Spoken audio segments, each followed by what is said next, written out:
Now, I begin by talking with Carly. We're actually talking about quite a few different things, and so you'll hear us mention buying things for yourself or buying things for other people or giving things to other people. So we can talk about gifting something. To gift something to someone else means, maybe you had that thing already, or it could be maybe even something you buy, but you want to just give a present to another person. So you'll hear that describing like I gave it to someone else or I gifted a particular thing. Like people, even if they have, some land or something when they die, they want to gift their, some money or their property or something like that to other people, maybe to charity or some organization like that, to gift something. But I begin while talking with Carly about what are you thinking about buying for other people. Now, this is an interesting way of kind of something different that natives do that a non-native wouldn't really say. A non-native would probably just say more very specifically, like what are you buying for someone else? What are you buying for them? Now, you can use that if maybe you know what the person is going to buy, but a typical native way of describing this is what are you thinking about doing? What are you thinking about doing? So maybe we don't know exactly what it is or the other person, so I'm asking Carly, maybe she doesn't know exactly what she wants to get, but she's thinking about something. But even if she's not thinking about a particular thing and she knows exactly what she wants to get, it sounds a little bit more casual and conversational and native if you say, what are you thinking about doing? So as an example, a friend of mine might be doing some kind of activity over the weekend or on Saturday or Sunday, and I say, oh, what are you thinking about doing? So maybe he doesn't know, and it's easier for me to say that, to ask him that kind of question, than saying something like, what are you doing on Saturday? So I can ask that, and that's correct, but it's a bit more native and conversational to say, what are you thinking about doing? Now, in a business situation, you probably want to be a bit more direct. You can say, well, how much do you want to pay for this? Or like, what is the price? Or, what if you want to be very specific, but if even in a business situation or some other professional situation, you're thinking, like, what are you thinking about paying for this? Again, you can have that thinking about before that particular verb. So what are you thinking about doing? I'm thinking about seeing a movie. So thinking about seeing, thinking about eating. And again, this is just a really great way, a more casual and native way, and that's why I'm spending a lot of time on this, because it's really quite a thing that you really won't hear so much. Like in a textbook, you won't see this at all. It's just like, what are you doing over the weekend? Something like that. Now, if you know what the person did, like in the past, I would say, like, what did you do on Saturday? So it's a very common question, very easy, and that's correct. You can use that.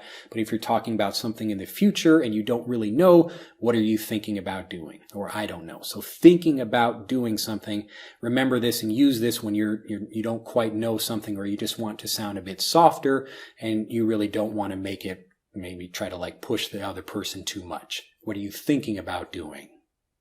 Next, you'll hear us talking about re-gifting something else. Now, this is a very common thing, and I talk about this actually in the conversation in Japan, but also, everybody does this. So you might give a gift to someone else, or maybe, you receive a gift, you get something from someone else, but then you don't do anything with that yourself, and then you pass that on to someone else. So you give it as a gift to someone else. Now, this is a pretty common thing in Japan. I describe this as well in the conversation, but like we will receive something and then give that to someone else. So re-gifting something is when you're talking about getting something as a present, typically, but then you don't do anything with it, and then sometimes you don't even unwrap that thing. If you know what it is, then you're going to just give that to someone else, to re-gift that to someone else. Now, talking about re-gifting something, or if we're talking about a used item, we can describe this in a softer way. Now, you'll see this. We don't talk about it specifically in the conversation, but just as something related to this that you'll hear, people used to talk, or companies used to talk about used cars. Now, in an everyday conversational way, we use that. We talk about used clothes or, used cars or something like that. So we're buying something that someone else owned previously, but taking that idea of previously owned, you'll see that now a lot more in car commercials. I don't think anyone, like, I mean, you see used cars where we have like kind of a local place that might sell old cars, so they call it used cars, or you have that area called a used car lot where there are used cars being sold, but you will never see used cars being sold on television. You will always hear previously owned. So we call this a euphemism. So it's a way of describing something in kind of a nicer way when we don't want to say used, because I mean, nobody wants to buy a used car, but, you know, we might not mind buying like a previously owned car. So it's pre-owned or previously owned. And that's just an interesting thing that happened, you know, when people had that idea. That happened quite a few years ago, but it's just an interesting thing. So we say, oh, no, it's not used. It's pre-owned. It's previously owned. So that's just, again, it's not something you'll see in the conversation, but I thought I would share that because it's related and you will see that a lot. So if you're making a joke with someone, they say, oh, is that some used clothing? You can say, no, it's pre-owned. It's previously owned. So you can use both, like pre meaning someone else did it beforehand, but it's a great way to talk about that. Another way to describe some used clothing is second hand.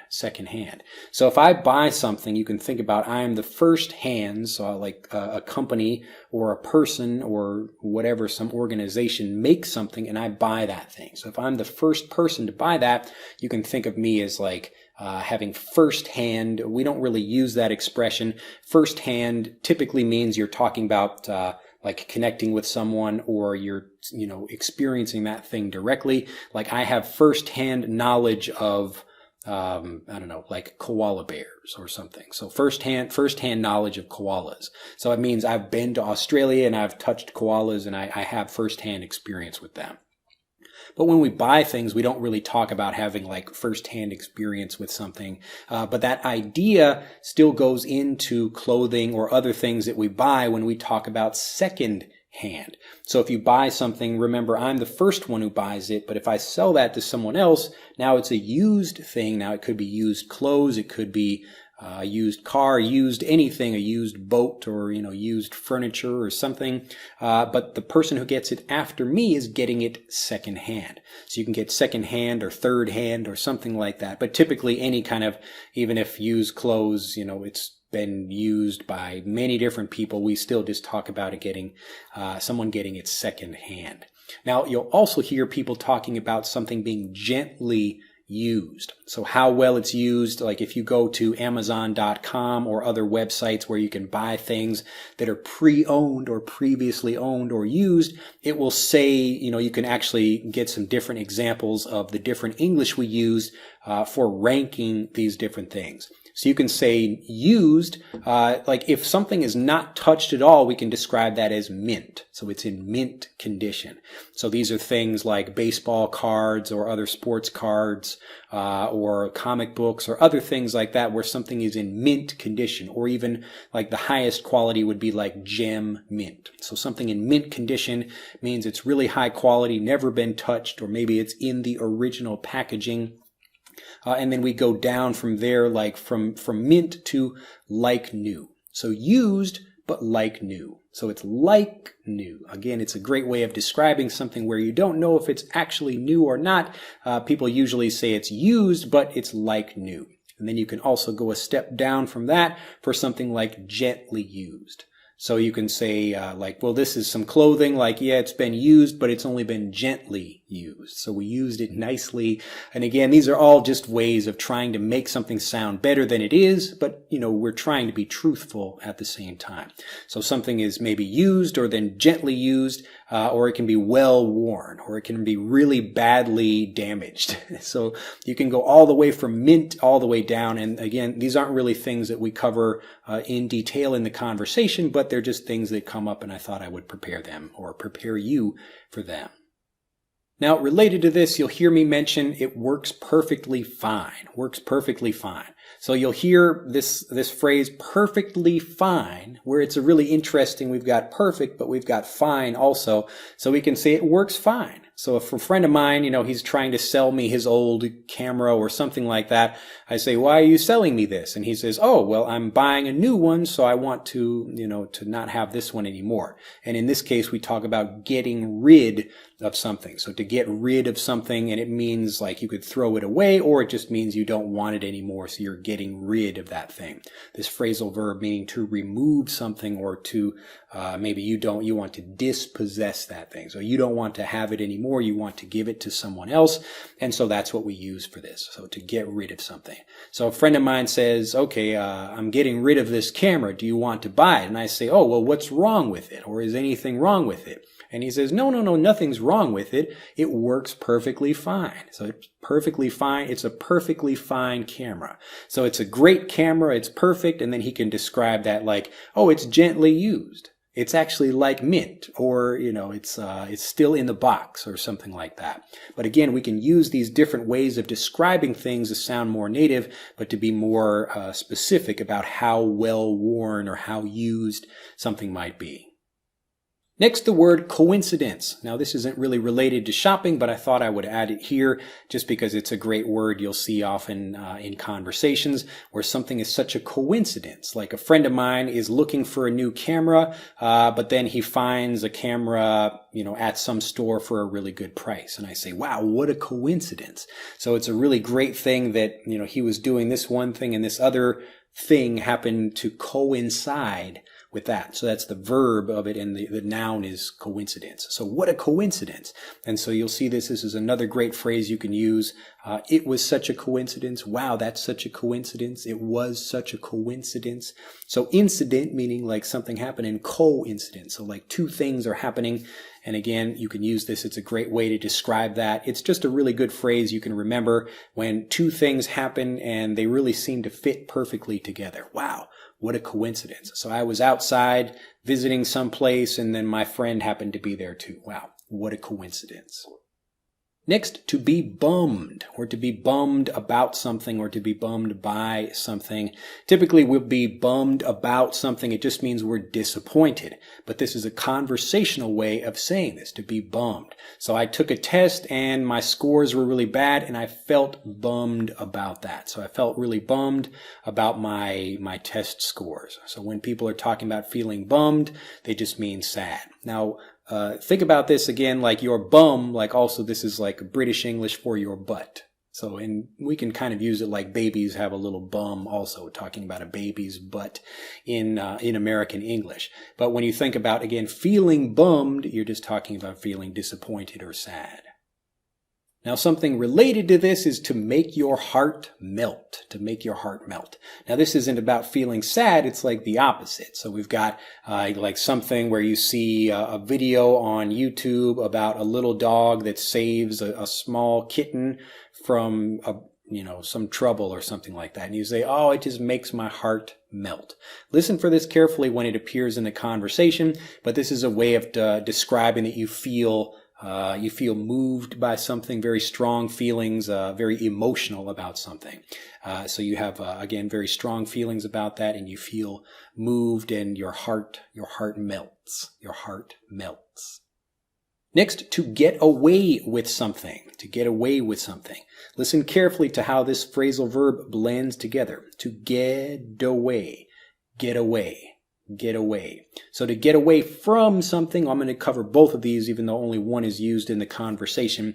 But to get away from something is when you're trying to run away, you're escaping something, or you can get away with something. Typically you're leaving someplace or you're trying to cheat and maybe you don't get caught. So you're getting away with, like if I'm a thief and I take some money, I'm getting away, so I'm escaping with that thing. So if I don't get captured and I get away safely, then I get away with something.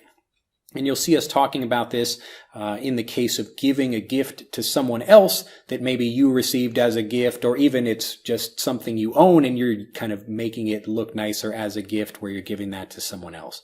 So a friend of mine, he gave my daughter a dollhouse, and he was just saying, well, this is a gift from us. And that was just something like his daughter had played with as well, but he can get away with that. So we don't need a new doghouse, or not a doghouse, a dollhouse for my daughter to play with. We don't put my daughter in a doghouse.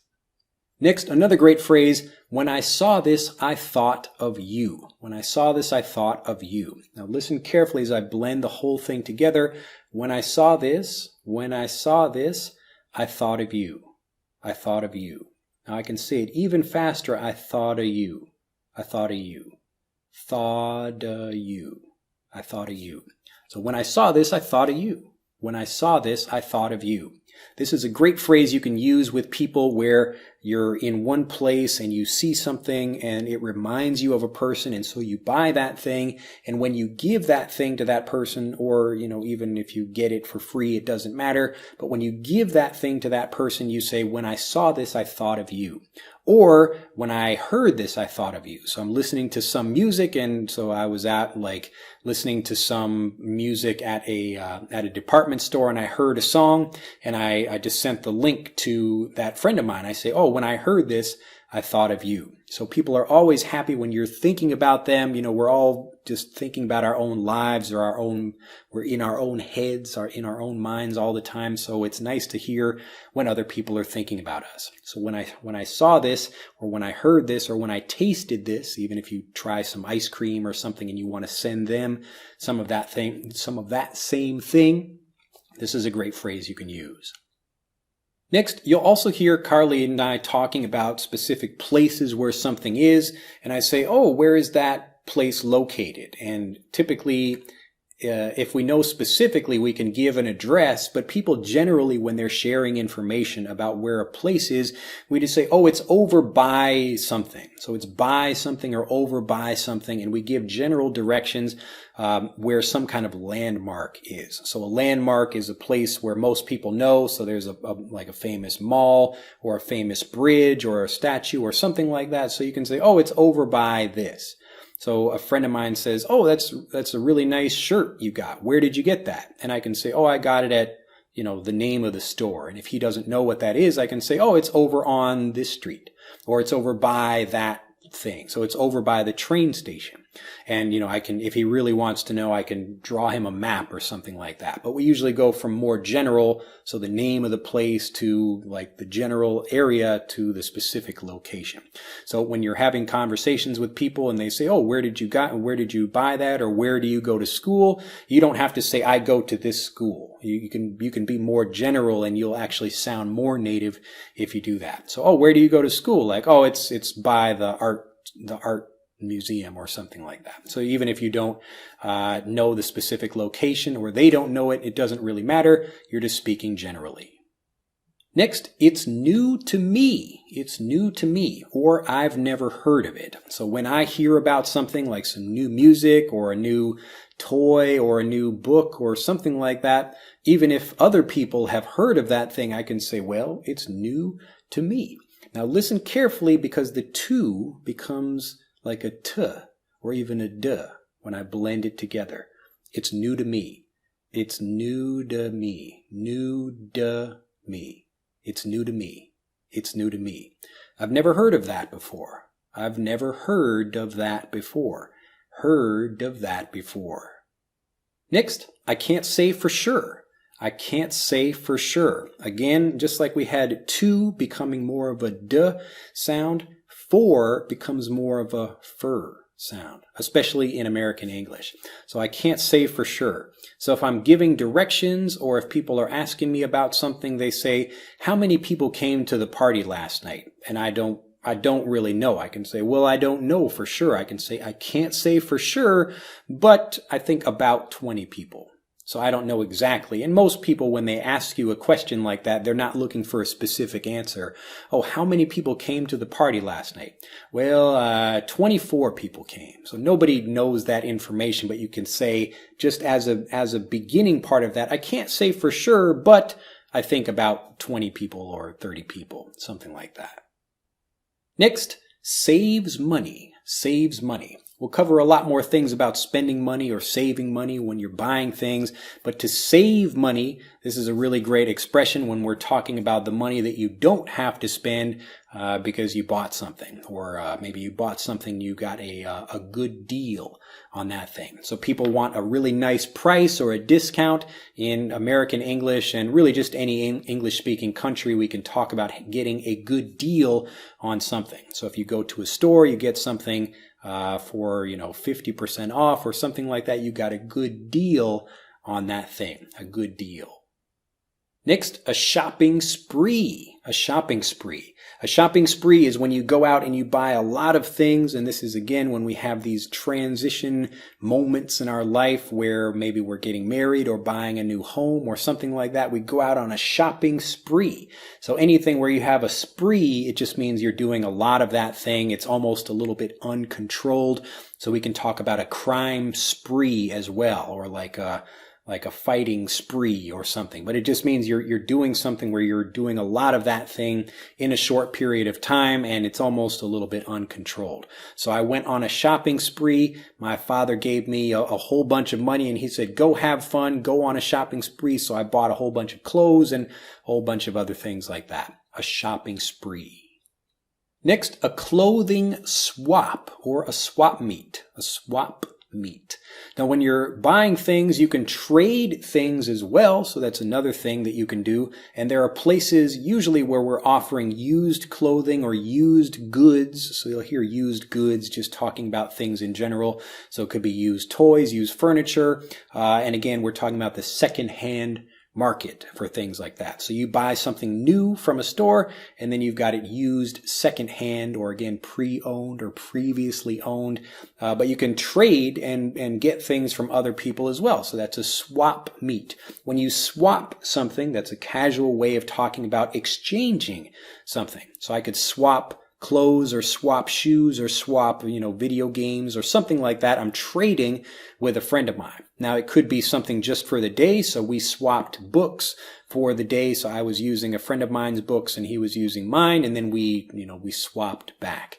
So you can, again, you're trading something. It can be for a limited time or it can be, forever. So you go to a swap meet and you can buy things, or you can just get things, used and they become yours. So again, you can trade for something, you can swap for things, or you can just buy something. Next, worn out. Worn out. Now, worn out can be used to describe anything from clothing to materials, like to a house or anything else. It could be a book, but it just means it's getting old and worn. So maybe you've used it a lot of times, and like if I have a worn out book, I've opened that book and closed it, and I've touched all the pages and I've marked in the book, and it's a little bit dirty, so the book is worn out. And you can describe that even for yourself if you're talking about being really tired, but you want to sound more conversational. So if you want to sound more like a native, instead of saying, oh, I'm so tired, you can say, oh, I'm really worn out. So this is a phrasal verb. Again, when you're talking about being worn out, just meaning very tired, or you feel like you're used or all your energy is gone. To be worn out. Next, one size fits all. One size fits all. Now, this is a really great expression if you've never heard this before for things where, like a very common example is like a cap. So a hat that has the expandable brim on the back. So if you've got, or like the expandable, just like the actual cap. So like a baseball cap, it has the bill. That's the kind of brim or the bill on the front of the cap. And then you have the actual cap. And in the back of it, it's got these little dots. So you can make the space longer or shorter to make room or to fit your size for your head. So some things, they say they're one size fits all, but it's not really true for everybody. Maybe some people are really big or some people are really small. But one size fits all is a really great way of talking about that. It can be for clothing, or it can be for, like cars or anything else. So maybe cars are designed for like the kind of average height person, but you can move the seat back or move the seat forward or something like that. One size fits all. Next, it's hard to shop out here, or it's hard to buy a particular thing. So it's hard for me to do something means it's difficult, and for clothing in particular, or me buying shoes or something. So it's hard for me. It's always hard for me to find shoes in Japan because my feet are pretty big. So I have, usually in Japan, it would be about size 30 centimeters. And so it's, again, it's not one size fits all for me. And if I can't find some basketball shoes or something just because my feet are larger, they're pretty wide too. But it's hard to find shoes, and this is a great way of describing, like, you're always looking for something, but it's hard to find.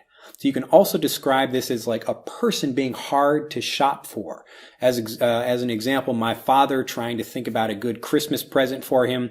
He never really wants anything. There's nothing he needs. And, so for maybe 10 years in a row, we just kept giving him puzzles, because one year he liked puzzles, and, we said, okay, we found something he likes. So it's hard to find things for him, or he's a hard person to shop for. He's a hard person to shop for. So we don't know what he likes. And even if, he says he likes something, he may not use it or something like that. So he's a hard person to shop for. Now, you'll also hear some other great words. These are just short descriptions of clothing that you can use. So just a few of them. You can talk about casual or professional, or you can talk about even your work clothing. So we're talking about the different styles of clothing you might wear. So something is casual or professional. You'll hear these different things. I won't cover them all here just because I want you to listen for them when they appear in the conversation. And you also see them in the glossary as well. So in the quick reference glossary. So one of the more important ones is to feel that you're swimming in something. So if you have some clothing on that feels really big on you, and people say, "Oh, does that feel comfortable?" So you can describe it as feeling too tight or too loose, or if it's really loose, you can say, "I feel like I'm swimming in it." So it's kind of like water around me. So I'm swimming in the clothing as opposed to, it like fitting me properly. So you can say it's fitting me nicely, or I'm swimming in it if it's really, really loose. Next, we have to pair something with something else. So if you buy some clothes, you can say these shoes go well with this jacket, or this shirt goes well with this tie, or something like that. To pair different things. So just like you have a pair of hands, or a pair of socks, or a pair of shoes, you're pairing different things. Now you can use this with food or other things as well, or even with people. You can say, wow, they really go well together. They make a good couple. So they make a good pair. They pair well, or they go well together. Next, to do it just for a change. To do it just for a change. When you don't have a good reason why you do something, maybe you buy something, or you're even doing a dramatic thing like just buying a new car or something else, you can say, oh, I'm just doing it just to make a change, or just for a change. So for me, if I always wear t-shirts and jeans, maybe one day I will wear a vest, or, some cowboy boots or something like that, just for a change. Just for a change. So I have no reason why I'm doing that. It's just for a change, just to make a change. Now, continuing with trying things on, if you're going to a department store or a clothing store or shoes or whatever, if you want to try something on, another great way to describe clothing itself is how well does it breathe?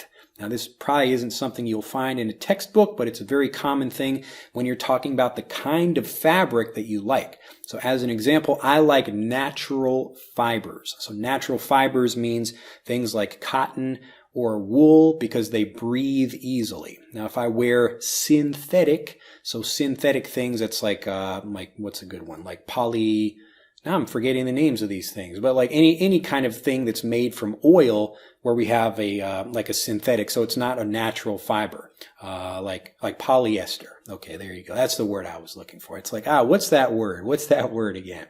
What am I thinking of? Polyester. So polyester is a very common fabric. Usually we use this where we need something to stretch a little bit, but I don't like wearing that. So if it's touching my skin, I don't feel very comfortable, and it doesn't breathe for my skin very easily. To breathe well. Next, to bargain or haggle. Now you can find a bargain. So when you find a bargain or you get a bargain on something, it means you get something for a good price. So there's a strong value. So you get a lot of stuff for a very low price. You can say I had a good deal or a good bargain on that thing. But you can also bargain. So bargain is also a verb when you're talking about bargaining with someone. So an example, we talk about, being in Vietnam or when I was in Thailand, and people are, they're bargaining with me about what the price of something is. And they kind of expect, foreigners to do that. And maybe they should, like people should expect foreigners to kind of, like learn the language or know things like that. But again, you'll see in the conversation where we're talking about like as a customer, when you're trying to listen to that, like Americans typically don't kind of bargain for everyday things. We just go to the store and buy something, whatever the price of that thing is, we pay that. And if we can find a cheaper price somewhere else and it's the same thing, we'll probably get that. But again, you can haggle. So haggling or bargaining means you're trying to work out a better price where you're getting good value for the money you're spending. Next, to take advantage of something or to take advantage of someone. So if you feel like you're in a bargaining situation or maybe you feel that you're not getting like a good deal on something, we can talk about that being like being on the bad end of a deal. So I got a bad deal on something. So we can have a good deal or a bad deal. Like I spend a lot of money on something and there's not much value there. So I feel taken advantage of. So I can say the person at the store, he lied to me. He said this was real leather, but it's actually not. So he took advantage of me. To take advantage of a situation or to take advantage of a person. Typically taking advantage of a situation is a lot nicer. You're not like doing something bad or tricking some kind of person. It just means you're using an opportunity or getting some kind of chance in taking that thing. So it's more of a good sense of the word or the expression for a situation. So taking advantage of the situation. But with people, we don't want to take advantage of different people. Next, ROI. So this is return on investment, and this is where you're spending money and hoping to make a return, some kind of profit on that money. So if I spend $10 on something, I want at least, $10 of value to come back. Or if I want a return on the investment, so I'm investing $10 to buy something, I'm hoping that thing will, generate more money for me, in the future in some way. So ROI, or return on investment. Next, very quickly, we've got a bargain hunter. So this is a person who goes out looking for good prices on things, where you're trying to get a discount on something or just really good prices on things. So if I'm a bargain hunter or a bargain shopper, I'm a person who goes looking for things like that. And finally, a big old something. So I found a big old bag of clothing used for $5 and it had lots of great things in it. So I can physically mean something that's very big, but I don't really mean old. This is just a casual conversational way native speakers describe something that's really, it's pretty big or bigger than we expected. Like you can say that person over there, he's really tall. I can say, wow, that's a big old guy. And I don't mean he's old like he's 90 years old. I just mean that's a big old thing. And this is just a common way of people describing this. I don't really recommend you use it, but I'm explaining it here so you understand it when you hear people talking about that. So often native speakers will use words and we don't actually mean someone being big or being old. It just means, wow, that's like a large thing. But we put old in that as well, just to make it sound more casual and conversational. All right, finally, I'll just cover a few great words and expressions that you can use when you're in a conversation to develop rapport with that person. So rapport just means you have a good connection with that person. And if you can develop a good rapport with them, if they like you more, then like many great things can happen from that. You can speak with that person more, or again, like maybe you get a good deal on something and they like you more. Again, we like doing things with people that we like. And so that's, why we try to develop rapport and to have a good relationship with people. So the first one is totally. So if I'm speaking and a friend of mine says, I think it's like really a good idea if we try to like help people succeed at this thing or whatever. And I say totally. It just means I agree with what you're saying, but so like I totally agree. But that meaning of I totally agree, I can just say totally. Totally. So totally or completely, I can use this, but totally is a really conversational way of describing this. And so it's just one word you can use when you're agreeing with someone and you're really excited. So use the tonality, your body language, the way you're speaking. I totally agree. I totally agree with that. So again, if it's something that like you also agree, you can just say totally. Similarly, we can say nice. So if a friend of mine says, wow, I got a really great discount on some clothing and I'm happy for him, I can say, wow, that's nice. Or I can say, that's cool.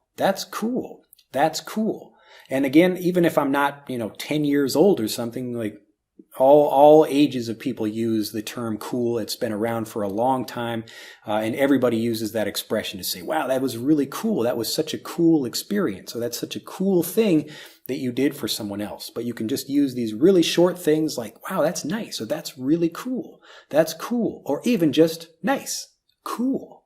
Listen for these in the conversation and you'll see how we use them. Next, another great part of rapport is using the same vocabulary. So you'll hear me talk about gravitate towards, and then you'll hear Carly say the same thing not long after I speak it. So it's really interesting. She might not have used a phrase like that, but because I said that, she's able to develop rapport with me by using the same vocabulary. And again, as a native speaker or even as a learner, when you're repeating something that someone else says, it's letting you practice that thing. So if a friend of mine says, yeah, I really had a great time at the party, I can say, wow, it sounds like you really had a great time at that party. I'm just repeating what that other person said, but it's a really great way for me to establish rapport with that person. So I can, get them to like me more. And I'm not doing this in a bad way. It's just like a natural way that we communicate so that we have stronger relationships. Next, you can talk about something being interesting or funny. You can say, wow, that's so interesting, or that's funny. Or you can say, how funny. How funny. So a friend of mine, maybe they're going out and they're traveling somewhere, but they meet unexpectedly another friend of theirs, and I say, oh, how funny. So I don't mean it's actually ha ha, like I'm laughing funny. It's like, wow, that's an interesting coincidence. So what a coincidence. But how funny is just another really great short conversational way of saying this. How funny. How funny. Next, no way. No way. So no way is another thing you can use when you're talking about being really surprised by something and you're almost saying like, wow, you must be joking. You must be joking, or you must be lying. But I'm saying, oh, no way. No way. So something was like, there's no way it's possible that thing could happen. But in a casual conversational way, we can say, wow, no way. So if a friend of yours is really excited and you're trying to, again, you want to match them. So if they're really excited and you're just like that, you don't care, well, you're not going to have a good conversation and good rapport with that person. But if they're really excited and you say, wow, no way, when they tell you about some amazing thing that happened to them, they're going to be much more excited and you have a closer relationship develop with that person. Finally, I know what you mean. I know what you mean. I know what you mean is something when a person is describing something, and even if they can't describe it very clearly, you can just say, yeah, I know what you mean. I know what you mean. And your tone, the way you say that is really important. Again, you're matching how they're describing something. So if they feel really sad about something, you can say, yeah, I know what you mean. I know what you mean. So maybe their dog died or something. They're really depressed about something. Yeah, I know what you mean. My dog died, 5 years ago or something like that. So you're, again, making a connection, but you're using that as a way of saying, yes, I understand what you're saying. You can also use that expression yourself if you want other people to just kind of agree or say like, yeah, like, you know what I mean? So yeah, I was feeling kind of lonely because my friends all went home and I didn't have anything to do. And yeah, I was just a little bit sad. You know what I mean? So I'm asking the other person to agree with me to see if they're like listening and paying attention. And they can say, yeah, I know what you mean. I know what you mean. So it's a really great really great expression where you're talking about like whether it's a positive thing or a negative thing, it doesn't matter, but I know what you mean. I know what you mean. I understand you. Well, that's it for this lesson. I hope you have enjoyed it. I've given you a lot of great things, not only about shopping and bargains and all of that, but also some great phrases you can use just to develop more rapport in your conversations. Carly is really great about that, and I can see why she would want to get into conflict resolution, because she's really great at listening and developing rapport. So when you're watching and learning with these lesson sets, don't just watch what we say or what we do. Try to look at the big picture of the conversation. Try to figure out what kind of people are speaking. What kind of speaker am I? How do I do things? Or who is controlling the conversation? Or who is leading? Or who is following? And are people listening more or not listening more? You can learn really lots of great information, and this is why we give you real conversations to learn with, because that's really the native speech that you want to be speaking. And so if you learn that, even if you don't even go out and practice, just sitting and watching these videos is really going to teach you a lot and prepare you well for conversations. I'm Drew Badger, the founder of EnglishAnyone.com, and thanks so much for learning with me today. To discover hundreds more great ways to sound more native, improve your speaking confidence, and become more fluent, just do these 3 simple things right now. 1. Click on this link to subscribe to my YouTube channel for over 500 free videos. 2. Click on this link to download my #1 ebook guide to fast fluency free. And 3. Click here to watch the most popular video on English fluency here on YouTube.